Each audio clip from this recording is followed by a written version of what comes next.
What's going on, Jeromes? So we've tried everything so far this season, and the Vikings can't seem to get out of their own way. They're 31st in the league in turnovers, and it's been an issue. And as a superstitious, well, I'm not superstitious, I'm a little stitious Vikings fan, we got rid of the shirt that will not be named.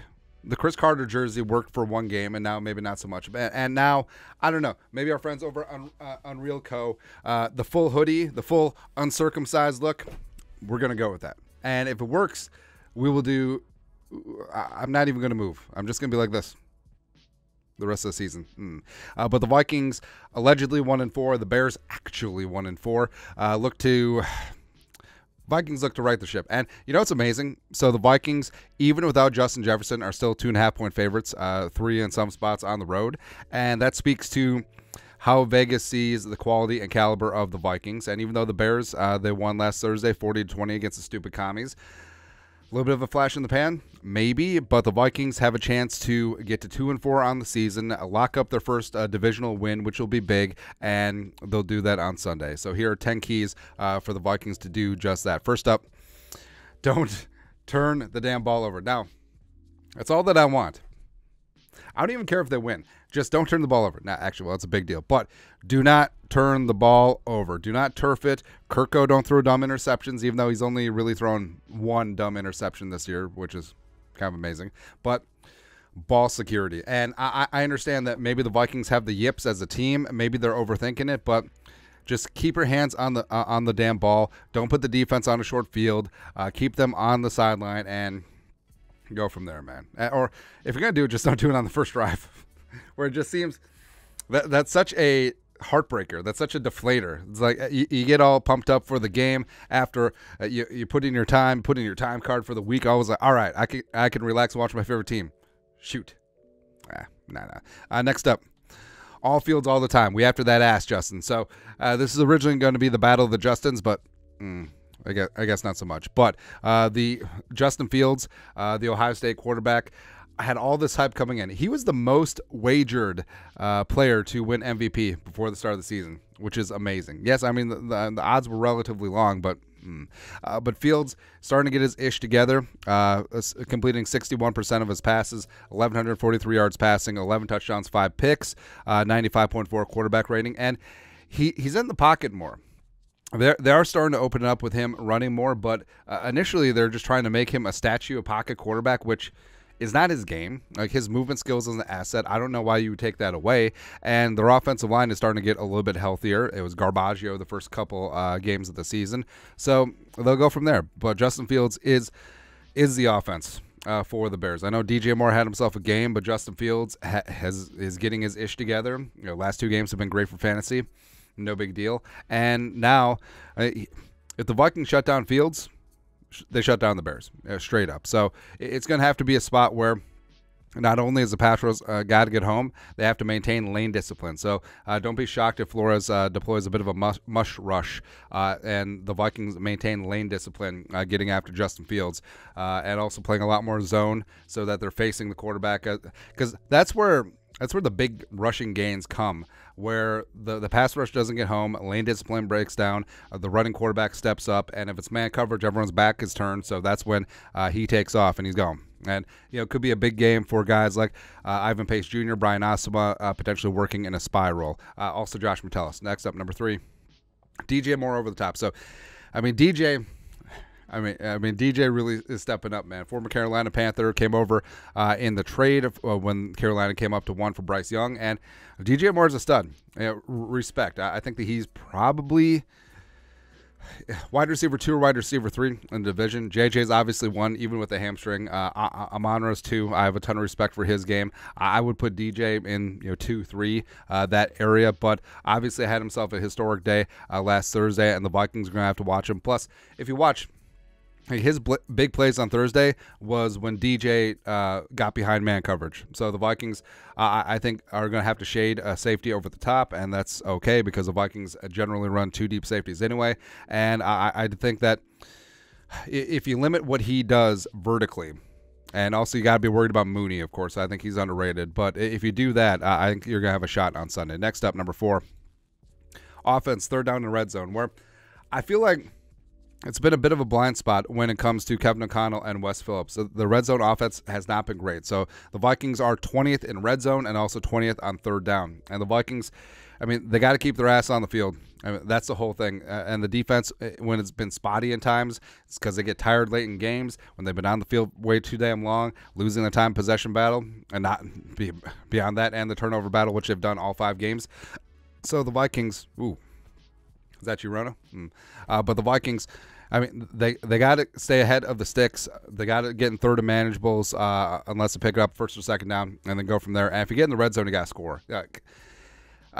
To some degree, like, it feels like we're back in the Zimmer and Norv days. Like, soon as they get in field goal range, they just sort of settle. And I understand it's going to be way tougher without Justin Jefferson. And not only as him as a threat, but also him just taking multiple defenders with him wherever he goes in the red area. But guys are going to have to step up. Next up, number 5, defense, third down and red zone.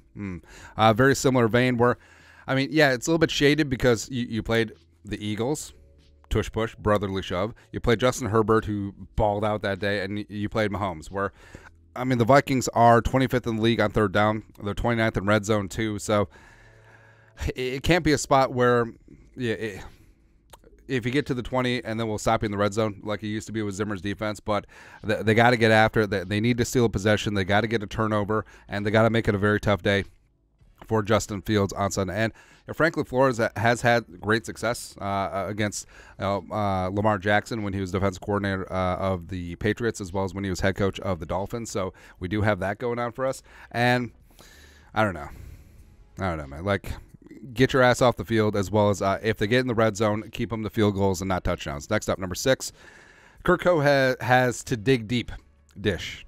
I don't know.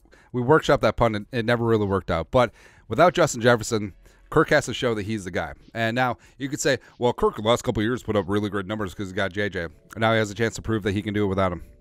All right, it's going to be tough.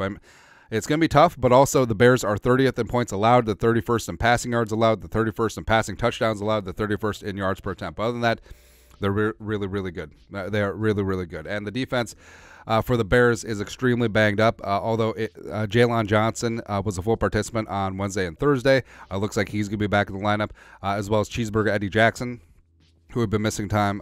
He's trending towards being able to play on Sunday. And, I mean, the Bears defense, even though they've been shredded at times, there's a lot of talent there. Like, I absolutely love me some TJ Edwards. I love me some Tremaine Edmonds, Jalen Johnson, Jack Sanborn.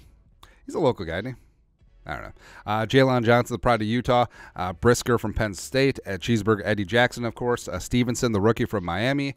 And also, they may be getting Kyler Gordon back. So, overall, I think that this defense, also, Gervins and Pickens, who Pickens I freaking loved in the draft, adding some beef along that Bears defensive front. I mean, they got a lot of talent, man, on top of Unique the freaking Ngakoue. So, even though you could say, like, hey, they've been rolled the last couple of weeks, I mean, there is talent there, and of course it's pride, and of course it's in division, so we'll see.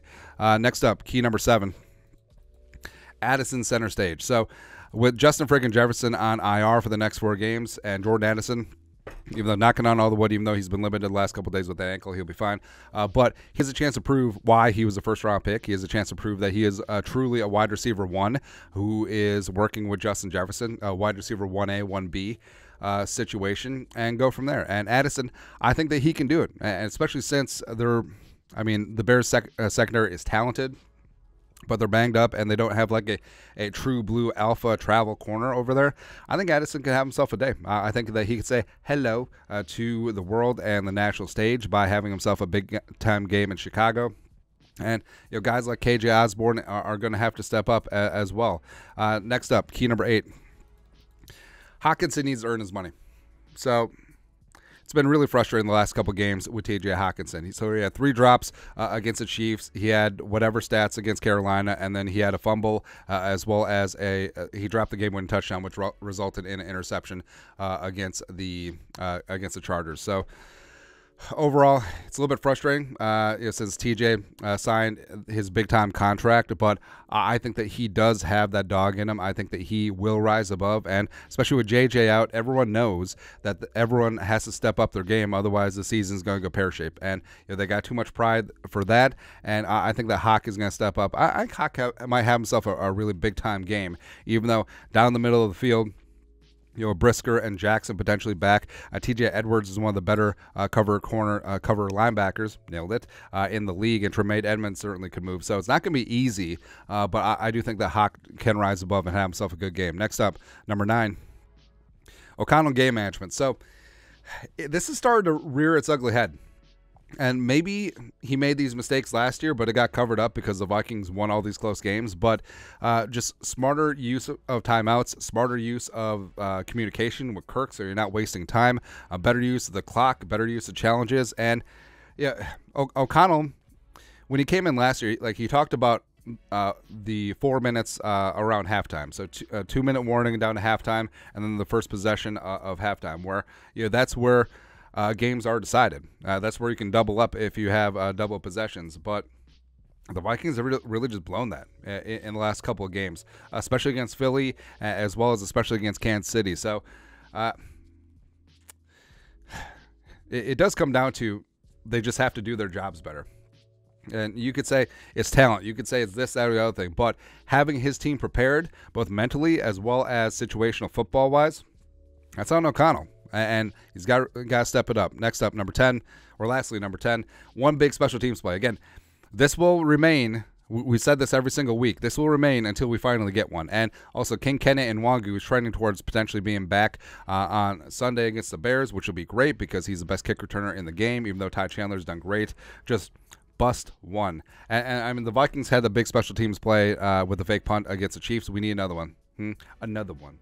Whether it's a block punt, block field goal, a punt return for 6, kick return for 6, whatever, man. Getting a turnover on special teams, got to have a big one in the third phase from Coach Hat. Final score predictions. I actually feel pretty good about this one, even though no Justin friggin' Jefferson. I feel like it's a wake up call for the team, because they can't just rely on him and Kevin Connell and Wes Phillips game planning. It has to rely on someone else. You can't just be like, hey, F it, 18's down there somewhere. And I actually think that everyone steps up. I think the defense has a good game with Fields and DJ Moore. I think that Kirk Cousins distributes the ball well. I think Addison really shines as a wide receiver 1. I think Hockenson gets his ish together and has himself a big-time game. I think the Vikings win, and win relatively comfortably. Vikings 26, Bears 17. Vikings get to 2-4 and also 1-0 in division, which is extremely important. And we go from there, man. But that's it. That's 10 keys for the Vikings to get a win on Sunday against the Bears. Let us know your thoughts. What are your keys? Let us know in the comment section below. Subscribe for daily Vikings takes. Want to support the work? Put a little something in the Venmo. But till next time, Skol, production value.